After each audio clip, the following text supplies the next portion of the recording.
I've been calling this album the Cinderella Shoe because it's just a perfect fit and it feels like it's only mine and it could only be mine. Miley Cyrus is giving herself her flowers. On her 8th studio album, Endless Summer Vacation, she says her previous albums were almost like trial and error before this one. It's kind of a concoction of all of the best of those sounds that I've tried out. Well, it seems like critics and celebs like the concoction that Miley came up with. Rolling Stone said it sums up everything Miley is great at.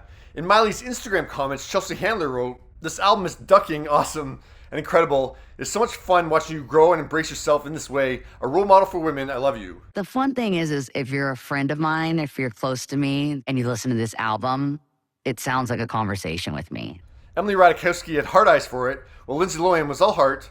Chloe Bailey thought it was fire, so did Kathy Hilton. Hailey Bieber showed she was listening on Saturday. There's subtle shade. There's, honesty and truth, and there's some wisdom, and there's some humor, and there's some heaviness and depth. It really represents who I am. Paris Hilton hit the dance floor with Miley at her album release party on Friday night, which Baz Luhrmann stopped by as well. Mike Will Made It and Miley clearly enjoyed the violent chemistry they created.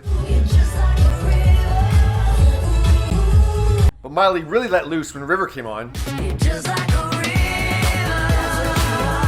It's her second single from the album, and the video dropped right as the album released too. Kim Petras tweeted, "This is a River Stan account now?" Miley tried to explain the song on Disney Plus terms for her Backyard Sessions special, but then she just got right to it. Nasty. It's nasty. Critics are dinging that song as well, and The Guardian loved the album. They gave it 4 to 5, saying it had gossip, grit, and glorious pop that plays to Miley's provocative strengths. Enemy also gave it 4 to 5, saying it's remarkably intriguing and a potent reclamation of power. Slant gave it 1 less star, but still a solid 3, saying it's a blissful, yet predictable come down. Insider was more on the come down side, saying the album ends on a low note, which is Wonder Woman, which is probably the album's weakest track. Now I love albums, and Miley clearly set out to make an album here, a cohesive body of work. When it comes to the sequencing of Endless Summer Vacation, I divided it by 2 parts, AM and PM. So the AM is the first 6 tracks up to Handstand. The AM, to me, is representing the morning time where there's like a buzz and an energy and there's a potential of new possibilities. It's a new day. And the PM starts with River. There's like a slinky seediness and kind of a grime, but a glamour at the same time. So yeah, it's well thought out.